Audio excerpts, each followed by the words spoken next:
ടീച്ചറെ, എനിക്കൊന്ന് ഈ കാലത്ത് നമ്മൾ ഏറ്റവും ചർച്ച ചെയ്യപ്പെട്ട ഒരു സംഭവം ശബരിമല തന്നെയാണ്. പക്ഷേ അതേസമയം ഇതൊന്നും വിശ്വാസികളെ ബാധിച്ചിട്ടില്ല എന്ന് മനസ്സിലായത് ഇത്തവണത്തെ നടവരവും അതിനപ്പുറം ഭക്തരുടെ സാന്നിധ്യവും. കാര്യം അതൊന്നും കുറയുന്നില്ല. അവൻ ആരാണെങ്കിലും അവനെ പിടിക്കണം, അയ്യപ്പൻ്റെ ഒരു തരി സ്വർണം പോലും പോകരുതെന്ന് എല്ലാവർക്കും ആഗ്രഹമുണ്ട്. സ്വർണം പോകുന്നതിനേക്കാളും ഈ മോഷ്ടാവ് ആരാണെന്ന് അറിയണം. അപ്പൊ ഈ കാര്യത്തിൽ ടീച്ചർ എടുക്കുന്ന ഒരു നിലപാടെന്താ? അങ്ങനെയാണ് സംഗതിയുടെ കിടപ്പ്. മോഷണം പോയ മുതൽ തിരിച്ചെടുക്കാൻ കഴിയുമായിരിക്കാം, ഒരുപക്ഷെ അതിന്റെ പ്രതിയെയും പിടിക്കുമായിരിക്കാം. പക്ഷെ അവിടം കൊണ്ട് മാത്രമല്ല ഇത്. ഇത്രയും മഹത്തായ ഒരു ക്ഷേത്രം, ഒരു ക്ഷേത്രത്തിന്റെ നില എന്തിനാണ് ഒരു ഭരണ സംവിധാനം?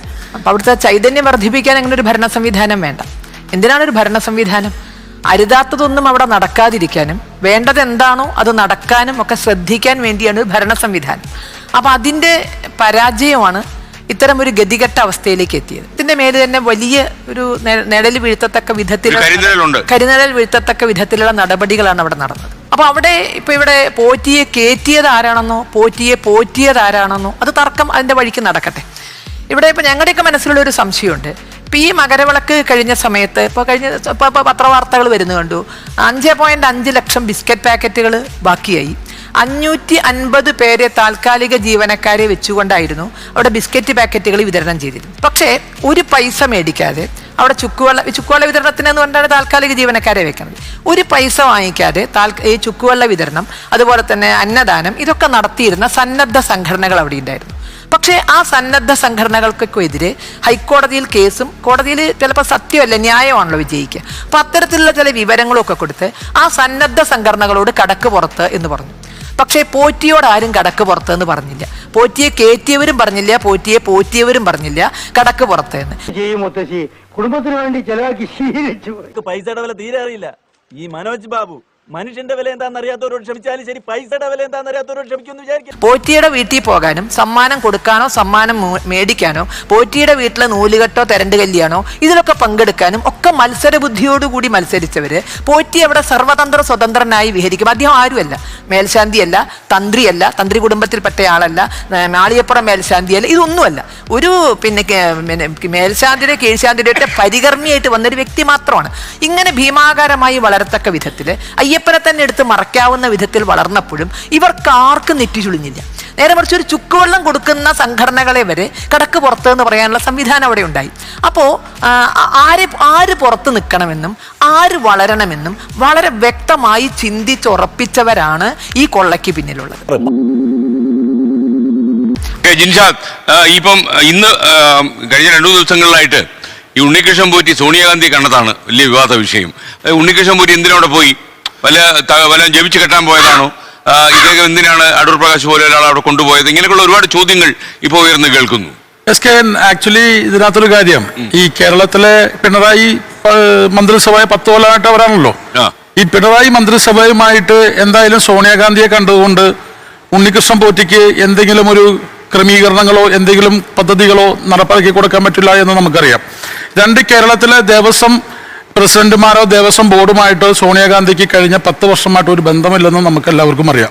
പിന്നെ സോണിയാഗാന്ധിയെ പോലത്തെ ഒരു നാഷണൽ ലീഡറെ അവർ മുൻകൂട്ടി അനുവാദം വാങ്ങി കാണാൻ ചെന്നു ഒരു ഫോട്ടോ എടുത്തതിന്റെ പേരിൽ സോണിയാഗാന്ധിയെ പ്രതി ചേർക്കണമെന്ന് പറഞ്ഞാൽ അതിന് വർഷങ്ങൾക്ക് മുന്നേ കേരളത്തിന്റെ മുഖ്യമന്ത്രിയുടെ കൂടെ ഫോട്ടോ എടുത്ത ആളാണ് പോറ്റി. അപ്പോൾ ആ പിണറായി വിജയന്റെ വീട് റെയ്ഡ് ചെയ്യാൻ എളുപ്പമാണ് SITക്ക്. ആ പിണറായി വിജയന്റെ കണ്ണൂരിലെ വീട് റെയ്ഡ് ചെയ്യാനും അദ്ദേഹത്തെ പ്രതി ചേർക്കാനും വളരെ ഈസിയാണ്. അതല്ല ആദ്യം ചെയ്യേണ്ടത്. വളഞ്ഞു പറഞ്ഞോ. ഏത് റൂട്ടിലേക്കാ വണ്ടി തിരിക്കണേന്ന് എനിക്കിപ്പോ മനസ്സിലായി. ഇവിടെ സോഷ്യൽ മീഡിയയിലെല്ലാം ഹിന്ദുക്കളെ ഉണർത്താൻ വേണ്ടി നടക്കുന്ന കുറെ വിഭാഗം ഉണ്ടല്ലോ. അവരിവിടെ സമരം ചെയ്തോ? അവർ ഈ ശബരിമല കൊള്ളയുമായി ബന്ധപ്പെട്ട് എന്ത് നിലപാടെടുത്തത്? അവിടെ ആചാര ലംഘനത്തിന്റെ ഭാഗമായി RSSും BJPയും ഒരു കാലത്ത് സർക്കാരുമായി സമരം ചെയ്ത് കലാപമുണ്ടാക്കിയപ്പോൾ ഇവർ 2ാം ഘട്ടത്തിൽ അവിടെ സ്വർണ്ണക്കൊള്ള പുറത്തു വന്നപ്പോൾ ഒരു BJP നേതാവിനെയും കാണുന്നില്ല, ഒരു ഹിന്ദു ഐക്യവേദി നേതാവിനെയും കാണുന്നില്ല. ഇവിടെ ഹിന്ദുവിനെ ഉണർത്താൻ നടക്കുന്ന ഒരു അധ്യാപികമാരെയും നമ്മളിവിടെ കണ്ടിട്ടുണ്ട്. വാല് 12 കാലം കൊള്ളിട്ടിട്ട് എന്താ കാര്യം? പട്ടിക്ക് കൂടി തോന്നണ്ടേ അത് നിവർത്തിയെടുക്കണോന്ന്? കഷ്ടം. രാജു ഇബ്രാഹിം, താങ്കൾ CPM പത്തനംതിട്ട ജില്ലാ സെക്രട്ടറിയാണ്. കൂടെ ഒന്ന് പടം എടുത്തു. ആ പടം എടുത്ത കാര്യം പറഞ്ഞു. ഞാൻ മുമ്പേ തന്നെ പറഞ്ഞു, ആയിരക്കണക്കിന് ഫോട്ടോ ശബരിമലയിൽ എത്തുന്ന ആളുകള്, വിശ്വാസികള്, തീർത്ഥാടകര്, അവിടുത്തെ പൂജാരി, തന്ത്രി, മേൽശാന്തി, പോറ്റിയുടെ വീട്ടിൽ പോയി അച്ഛന് സമ്മാനം കൊടുത്ത് അഭേദ്യമായ ബന്ധമുള്ള ആൾക്കാരാണ് ഇവര്. ഞാൻ പറഞ്ഞു വന്നത് മറ്റൊന്നുമല്ല, ഇവിടെ ഒരു അസംബ്ലി നടക്കുന്ന സമയം ദേവസ്വം മന്ത്രി അവിടെ ഒരു അവലോകന യോഗത്തിൽ എന്നെ കൂടെ കൂട്ടിക്കൊണ്ടുപോയി. ഇന്നലെ ഇതിന്റെ ഫോട്ടോ എനിക്ക് അയച്ചു തന്നിരുന്നു. അയച്ചു തന്ന മീഡിയയോട് ഞാൻ പറഞ്ഞു, ഞാൻ അങ്ങനെ ഒരു വീട്ടിൽ പോയിട്ടില്ല, എനിക്കൊരു അറിയില്ല. ഈ പോയ പോക്കിന് അദ്ദേഹം, അതെനിക്ക് മനസ്സിലായത് ഇന്ന് അദ്ദേഹം മീഡിയയോട് പറഞ്ഞപ്പോഴാണ് ഈ വീട്ടിൽ ഇന്നാളുടെ വീടാണെന്ന് തിരിച്ചറിഞ്ഞത്. ഞാൻ സത്യസന്ധമായിട്ടാണ്, എനിക്ക് അതിനകത്ത് മറച്ചു വെക്കാനൊന്നുമില്ല. ഭയങ്കരം തന്നെ. ഇവിടെ ED ഉണ്ട്, SIT ഉണ്ട്, എല്ലാ അന്വേഷണ ഏജൻസികളും ഉണ്ടല്ലോ, അവർക്ക് ഇതെല്ലാം അന്വേഷിക്കാവുന്ന കാര്യമാണ്. ചെറിയ സംശയം, ഒരു MLA, ഒരു മന്ത്രി, ഇവരിപ്പോ സാധാരണ ഇതിലൊരു പരിപാടിയിൽ വരുമ്പോൾ കൂടെ നിന്ന് ഫോട്ടോ എടുക്കും, അതെല്ലാവരും ചെയ്യും, കൂടെ നിന്ന് ഫോട്ടോ എടുക്കും. പക്ഷെ ഒരു വീട്ടിൽ ചെന്ന് ഒരു ഉപഹാരമൊക്കെ കൈയേറുമ്പോൾ ആ വീട് ഏതാണ് എന്ന് അന്വേഷിക്കാതെ, അവരാരാണെന്നോ അവരുടെ ബാക്ക്ഗ്രൗണ്ട് എന്താണോ എന്ന് അന്വേഷിക്കാതെ നമ്മൾ ഓടിച്ചെല്ലാറുണ്ട്. ഒരു ആപത്തിലാണെങ്കിൽ ഓടിച്ചെല്ലും, ഒരു പുര കത്തുകയാണ്, ശരിയാണ്, നമ്മൾ ഓടിച്ചെല്ലും. വെറുതെ ഒരു വീട്ടിൽ ഓടി കയറി ചെന്ന് ഒരു കസവും കൊണ്ട് എടുക്കാൻ പറഞ്ഞു, പുതയ്ക്കാൻ പറഞ്ഞു എന്ന് പറഞ്ഞാൽ ബിൻലാദനാണ് അവിടെ ഇരിക്കണമെങ്കിൽ പുതച്ചിട്ട് പോരുമോ നമ്മള്? നിനക്കെന്നെ ശരിക്കും മനസ്സിലായില്ല എന്ന് തോന്നുന്നു. ടീച്ചറുടെ കയ്യിൽ CBI ഉണ്ട്, ടീച്ചറുടെ ED ഉണ്ട്. എന്റെ കയ്യിലൊന്നും അല്ല ഏത് അന്വേഷണം നടത്താനുള്ള സംവിധാനമുണ്ട്. ഇത് കേരളമല്ല, കേന്ദ്ര സർക്കാരിന് അതിന്റേതായ സംവിധാനങ്ങളുണ്ട്. തീർച്ചയായിട്ടും മന്ത്രിമാർക്ക് ബന്ധമുണ്ടെന്നുണ്ടെങ്കിൽ ആ മന്ത്രിബന്ധം അന്വേഷിക്കണം. ദേവസ്വം ബോർഡിന് ബന്ധമുണ്ടോ? ദേവസ്വം ബോർഡിന്റെ ബന്ധം അന്വേഷിക്കണം. എന്താ തെറ്റെന്താ? അവിടുന്ന് പാത്രം പോയ വകയിൽ 1.25 കോടി രൂപയുടെ വിജിലൻസ് അന്വേഷണ റിപ്പോർട്ട്, ആ വിജിലൻസ് റിപ്പോർട്ട് പൂഴ്ത്തിയ ഗവൺമെന്റ് ഇവിടെയുണ്ട്. ആരായിരുന്നു എക്സിക്യൂട്ടീവ് ഓഫീസർ ഈ കൊള്ള നടത്തിയത്? അദ്ദേഹം ഒരു മന്ത്രിയുടെ സഹോദരനായിരുന്നു. അപ്പോൾ അങ്ങനെയുള്ള നിരവധി സംഭവങ്ങൾ ശബരിമലയെ സംബന്ധിച്ചിടത്തോളം നമുക്ക് പുറത്തുനിന്ന് കേൾക്കാൻ കഴിഞ്ഞിട്ടുണ്ട്. തീർച്ചയായിട്ടും പത്മകുമാർ കുറ്റവാളിയാണെന്ന് അറിഞ്ഞാൽ ശിക്ഷ വിധിച്ചാൽ ഏത് കോടതി ശിക്ഷ വിധിക്കണമെന്ന് അറിയില്ല.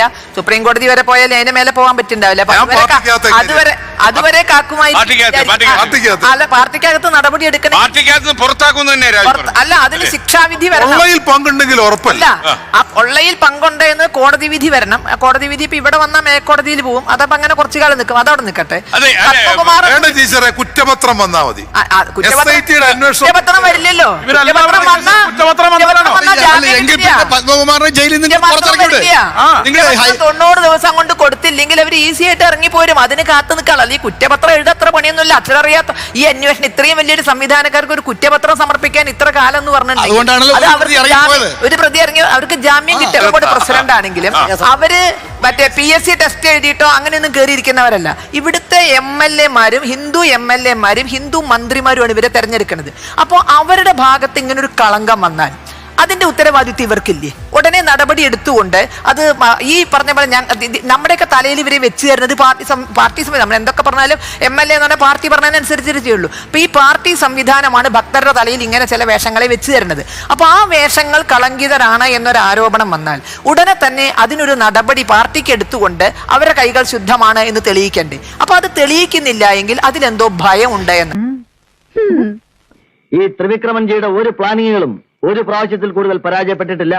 പ്രതിനിധീകരിച്ചുകൊണ്ട് യൂത്ത് കോൺഗ്രസിനെ പ്രതിനിധീകരിച്ചുകൊണ്ട് മറ്റൊരു സഹോദരൻ പറഞ്ഞു, ഏതോ അധ്യാപിക ആരെയൊക്കെ ഞാനാവില്ലെന്ന് ഞാൻ വിചാരിക്കണമല്ല. ഞാനിവിടെ എന്റെ പേര് പറയാമല്ലോ, കുഴപ്പമില്ല.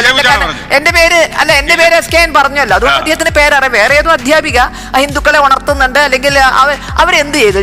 ഞങ്ങൾ മിനിഞ്ഞാന്ന് ദേവസ്വം ബോർഡ് മറ്റേ CBI അന്വേഷിക്കണം എന്ന് പറഞ്ഞ് സെക്രട്ടേറിയറ്റ് നടക്കിൽ ധർണ നടത്തിയവരാണ്. ഇതേപോലെ ആഴ്ചയ്ക്ക് ഒരു ദിവസം എന്നിട്ട് ഞങ്ങളുടെ പരിപാടികൾ നടക്കുന്നുണ്ട്. ഇദ്ദേഹം കൂട്ടിക്കെട്ടിയത് ആചാര ലംഘനവുമായിട്ട് ബന്ധപ്പെട്ടാണ്. ഞങ്ങളുടെ മുമ്പിൽ കട്ടോണ്ട് പോവുകയായിരുന്നെങ്കിൽ ഒരു സംശയവും വേണ്ട, കേരളത്തിൽ അങ്ങോളം ഇങ്ങോളമുള്ള സ്വയം സേവകരും അതുപോലെ ഞങ്ങളുടെ സംഘബന്ധുക്കളും അവരെ തടയാനുണ്ടാകുമായിരുന്നു. ഇത് കൊണ്ടുപോയി കഴിഞ്ഞ സാധനമാണ്. നേരെ മറിച്ച് അന്ന് അത് ആചാരം പാലിക്കപ്പെടാനായിരുന്നു. അതുകൊണ്ട് തന്നെ ചരണവീതിയിൽ ഉടനീളം കോൺഗ്രസ്സുകാരെ പോലെ കതറിൽ ചളിയാവോ എന്ന് പറഞ്ഞിട്ട് മാറി നിന്ന് ഞാൻ ലച്ചിപ്പോ എന്ന് പറഞ്ഞ് ഓടിപ്പോവല്ല ചെയ്തത്. അവമാനിക്കരുത്, ഞാൻ നല്ലൊരു കുടുംബത്തിൽ പറഞ്ഞവനാണ്. നീ നല്ല കുടുംബത്തിൽ പറഞ്ഞു, ഞാൻ പിന്നെ മറ്റേ കുടുംബത്തിൽ പറഞ്ഞു. പൂർവ്വം കരുതിക്കുട്ടി എന്നെ കരിവാരി തേക്കാനുള്ള ശ്രമമാണ് സർ. ഞങ്ങൾ നിയമവഴിയിലുണ്ട്, ഞങ്ങൾ ഭക്തരോടൊപ്പം. ഞങ്ങൾ നിയമവഴിയിലും കണ്ടില്ല, ഭക്തരോടൊപ്പം കോൺഗ്രസിനെ കണ്ടില്ല. CAA വിഷയത്തിൽ 4 കേസ് കൊടുത്തു ഇവിടുന്ന് കോൺഗ്രസ്സുകാർ. വഖഫ് ബോർഡ് ഭേദഗതിക്ക് പേരിൽ ഇവിടുന്ന് സുപ്രീം കോടതിയിൽ കേസ് കൊടുത്തു. പക്ഷേ ഒരൊറ്റ കേസ് പോലും പ്രയാർ ഗോപാലകൃഷ്ണൻ എന്ന വ്യക്തിപരമായി കൊടുത്ത ഒരു കേസ്, അതും പാർട്ടി അദ്ദേഹത്തിനെ സാമ്പത്തികമായി സഹായിച്ചിട്ടില്ല. കാരണം ഞാൻ അദ്ദേഹവുമായി നല്ലതായിട്ട് അന്ന് കമ്മ്യൂണിക്കേറ്റ് ചെയ്തിരുന്നു. ആ വ്യക്തി കൊടുത്ത ഒരു കേസ് ഒഴിച്ചാൽ ആചാരം പരിപാലിക്കാൻ വേണ്ടി സുപ്രീം കോടതിയിലേക്ക് KPCCയെ പ്രതിനിധീകരിച്ചുകൊണ്ട് ഒരു കേസ് പോയിട്ടില്ല. ഭക്തരോടൊപ്പം സഹസ്രനാമം ജപിച്ചതല്ലാതെ ഒരു കേസ് ഈ പറഞ്ഞ വഴി സംശയാസ്പദമായ നിൽക്കുന്ന ഒരു ചുമതലപ്പെട്ട KPCC-കാരൻ എന്തുകൊണ്ട് പോയില്ല? ഈ ജനറൽ സെക്രട്ടറി ആകട്ടെ, പ്രതിപക്ഷ നേതാവാകട്ടെ, ഒരാൾക്ക് എന്തേ ശബരിമല വിഷയത്തിൽ പോകാൻ പറ്റാഞ്ഞത്? അവിടെ തന്നെയാണ് അധ്യാപികമാർക്ക്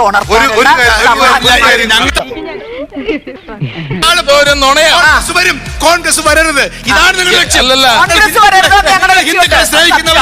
CPM-ന്റെ നേതാക്കന്മാരും മുൻ MLA-യും ഈ ശബരിമല കൊള്ളയിൽ ജയിലിൽ കിടന്നിട്ട് ഒരു ഹിന്ദു ഐക്യവേദിയെയും ഒരു RSS-നെയും ഒരു BJP-യും കണ്ടില്ലല്ലോ. ഒന്ന് നിർത്തണോ തന്റെ ഈ പുളു? ഇന്നലത്തെ പത്രങ്ങള്, ഇന്നലത്തെ മെനങ്ങാനത്തെ പത്രങ്ങൾ വായിച്ചില്ല. ഹരിപ്പാട് കെ സുധാകരന്റെ കൂടെ യാത്ര ചെയ്ത സന്തത സഹചാരിയായ INTUC-യുടെയും കോൺഗ്രസിന്റെയും നേതാവായ ഏറ്റവും പ്രധാനപ്പെട്ട വാച്ചറായ ഹരിപ്പാട് ക്ഷേത്രത്തിലെ ആള് കാണിക്ക എണ്ണുമ്പം 35,000 രൂപ, 1-2 രൂപയല്ല, 35,000 രൂപ കട്ട കോൺഗ്രസ് നേതാവ്, കോൺഗ്രസ്സുകാരൻ. ഈ മറുപടി ഉണ്ടോ? 2, ഈ ശബരിമലയുടെ കൊള്ള, ഈ ശബരിമലയിൽ 2013 വാസു എന്ന് പറയുന്ന ജയിലിൽ കിടക്കുന്ന ആള്, വാസു ജയിലിൽ കിടക്കുന്ന സമയത്ത് നിലയ്ക്കൽ പാർക്കിംഗ് ഫീസ് വിഷയം ഉണ്ടായിരുന്നു. അന്നേരവും ഈ MLA ഒക്കെ അന്ന് അവിടുത്തെ MLA ആ സമയത്ത് ഞങ്ങൾ സമരം നടത്തി. വാസുവിന്റെ ദേവസ്വം ബോർഡ് ആസ്ഥാനം അടിച്ചു തകർത്ത് സമരം ചെയ്ത് ജയിലിൽ കിടന്നു. ഈ ശബരിമല വിഷയവുമായി ബന്ധപ്പെട്ട് ടീച്ചറിനെ പാതിരാത്രി കൊണ്ടുപോയത് മുതൽ ഞാൻ ഉൾപ്പെടെയുള്ള ആൾക്കാർക്ക് ഇന്നും 82 കേസുണ്ട്. ടീച്ചറിന് എണ്ണിയാലൊടുങ്ങാത്ത കേസ്. ഈ ശബരിമല വിഷയത്തിൽ